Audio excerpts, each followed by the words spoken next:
penggenapan Alkitab, Yahudi diaspora diperintahkan Mahkamah Agama pulang ke Israel. Shalom, saya Monique Rakers dari Fakta Israel. Saudara, 10 hari yang lalu ada pengumuman dari Beit Din. Beit Din ini adalah Mahkamah Agama Yahudi. Mereka adalah Sanhedrin di masa modern ini.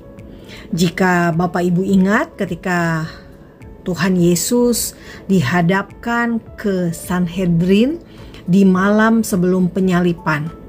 Ini adalah para pemuka agama Yahudi, para ahli-ahli Taurat, dan mereka semua yang menjatuhkan hukuman buat Tuhan Yesus. Nah, di masa modern ini Sanhedrin yang terdiri dari 71 orang, mereka itu disebut sebagai Beit Din, Mahkamah Agama. Mereka mengumumkan sebuah keputusan penting bagi orang Yahudi, yakni orang Yahudi yang berada di luar Israel atau Yahudi diaspora harus segera pulang kembali ke tanah perjanjian. We are the Beis Din of Yerushalayim, and we have passed in that all Jews around the world have an obligation, a field right now to do whatever is in their power to come to Eretz Yisrael, and that is the mitzvah of the Torah, and that is the mitzvah of today, that especially because of what's happening around the world and the dangers that all the Jews are in around the world, it's necessary now more than ever to come to Eretz Yisrael. And we as a Beis Din at Paskin that all the Jews have to come as soon as they can back to Eretz Yisrael. Sudah sering saya ceritakan tentang mudiknya orang Yahudi kembali ke tanah perjanjian yang disebut sebagai aliyah. Aliyah artinya naik ke atas. Kenapa disebut naik ke atas?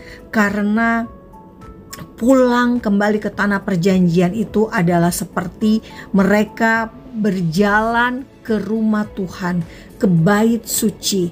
Bait suci adanya di Bukit Moria, sehingga mereka menganggap itu seperti mendaki ke Bukit Moria, gitu ya, ke Gunung Sion, ke Gunung Kudusnya Tuhan.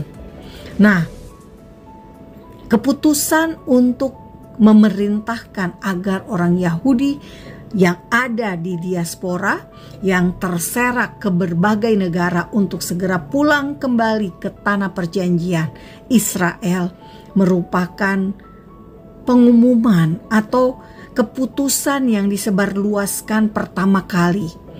Rasanya saya belum pernah dengar ada rabi, ada Sanhedrin, ada Beit Din yang mengumumkan keputusan tersebut secara besar-besaran. Artinya terpublikasikan. Sehingga orang-orang Yahudi pasti mengetahui pesan tersebut. Nah, Bapak Ibu semua, kita orang Kristen saat ini di dunia, kita menyaksikan penggenapan ayat-ayat di Alkitab yang menjadi nyata. Bapak Ibu, kepulangan orang Yahudi kembali ke tanah perjanjian itu sudah tertulis di dalam Alkitab. Tuhan sudah menyatakan bahwa orang Yahudi akan pulang kembali ke tanah mereka sendiri. Saya akan mengajak Bapak Ibu untuk melihat ayat-ayatnya agar Bapak Ibu tahu Bapak Ibu hidup di masa penggenapan ayat-ayat di dalam Alkitab. Kita semua hidup di masa firman Tuhan, nubuat-nubuat yang dikatakan oleh para nabi di masa lalu tergenapi.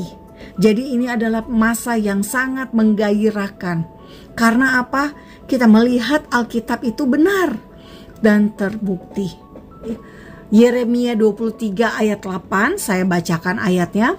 Demi Tuhan yang hidup, yang menuntun dan membawa pulang keturunan kaum Israel keluar dari tanah utara dan dari segala negeri kemana ia telah mencerai-beraikan mereka, maka mereka akan tinggal di tanahnya sendiri.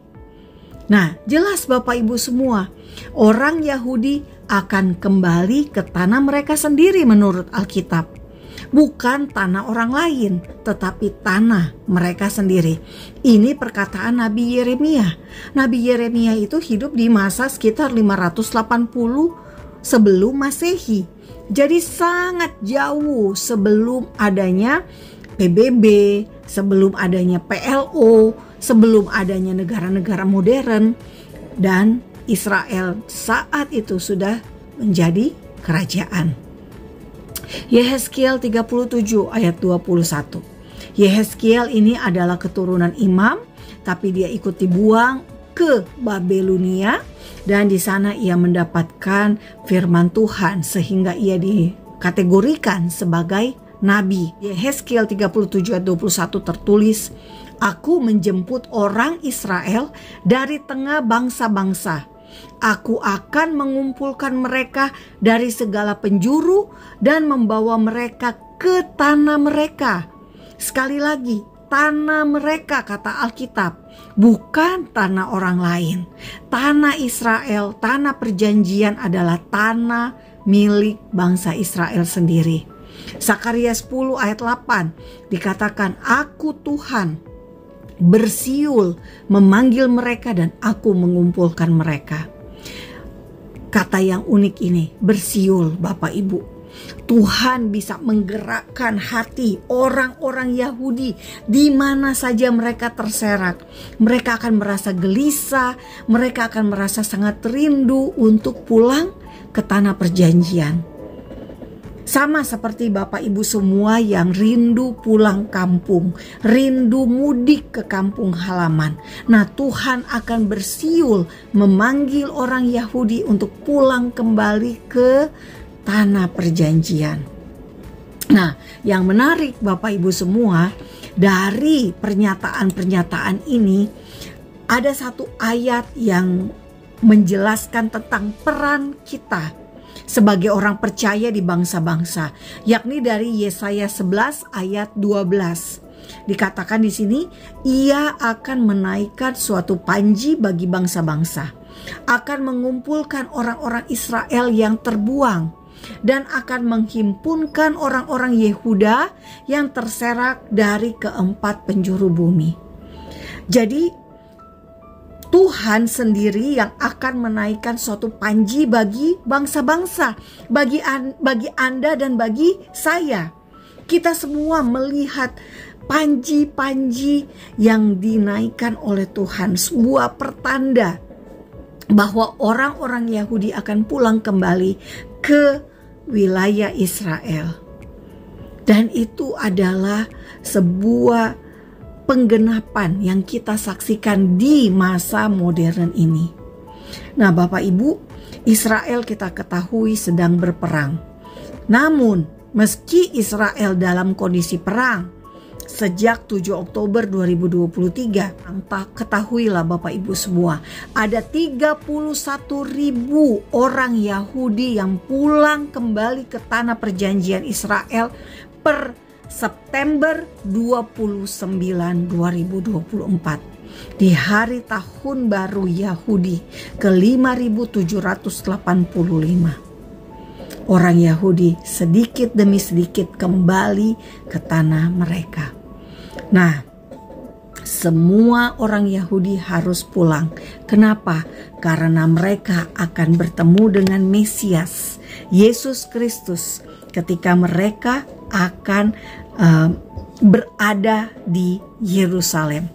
Saya bacakan ayatnya dari Sakaria 12 ayat 10.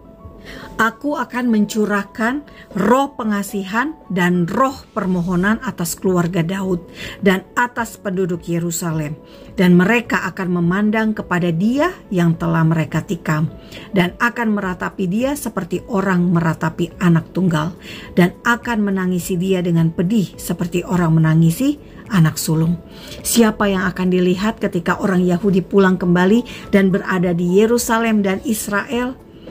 Dia yang telah mereka tikam. Siapa? Yesus. Yesuslah yang telah ditikam lambungnya. Jadi bersyukur untuk Alkitab, bersyukur untuk janji Tuhan yang digenapi, dan Anda dan saya bisa melihatnya. Nah saudara, setelah Anda mengetahui kenapa orang Yahudi harus pulang kembali ke tanah perjanjian, kini kita semakin yakin, semakin teguh pada iman kita. Karena Alkitab berisi bukan hanya tentang sejarah masa lalu Israel, tetapi juga tentang apa yang akan terjadi atau nubuat-nubuat yang akan digenapi di dalam masa modern dan masa akhir zaman ini. Karena itu tetap setia, tetap berjaga-jaga dan teguh di dalam iman kepada Yesus Kristus Yeshua HaMasiah. Salam damai dari Fakta Israel. Saya Monique Rakers.